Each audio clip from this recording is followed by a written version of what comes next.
Bonjour à tous. Petite histoire intitulée « Le prix de la trahison, le masque du vice ». Chapitre 2 – La conspiration du mal. Le membre de sa famille ne supportait pas de voir Ludo heureux avec cette jeune fille si prometteuse. Cette vision réveillait en lui une frustration profonde, comme si le bonheur de l'autre révélait cruellement sa propre médiocrité. Animé par une méchanceté pure, il complota avec sa propre petite copine pour briser ce nouveau couple. Leur relation malsaine trouvait dans la destruction d'autrui une forme d'excitation commune et toxique.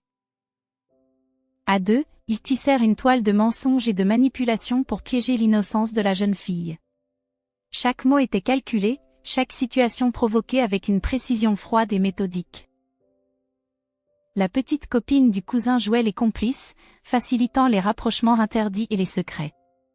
Elle servait de passerelle rassurante, donnant l'illusion d'une normalité qui désarmait toute méfiance. Il voulait humilier Ludo, prouver que même sa promise pouvait succomber à la luxure et à la trahison. À leurs yeux, il s'agissait moins de désir que d'un besoin viscéral d'écraser ce qu'il représentait. La jeune fille, naïve et influençable, commença à se laisser séduire par les paroles mielleuses du cousin. Elle confondit attention et sincérité, incapable de discerner le piège qui se refermait lentement. Elle ne voyait pas que derrière les sourires de ce couple se cachait un désir de destruction totale. Leur bienveillance apparente n'était qu'un masque destiné à masquer leurs intentions réelles. Le plan était en marche, et Ludo, trop honnête pour imaginer une telle noirceur, ne se doutait de rien.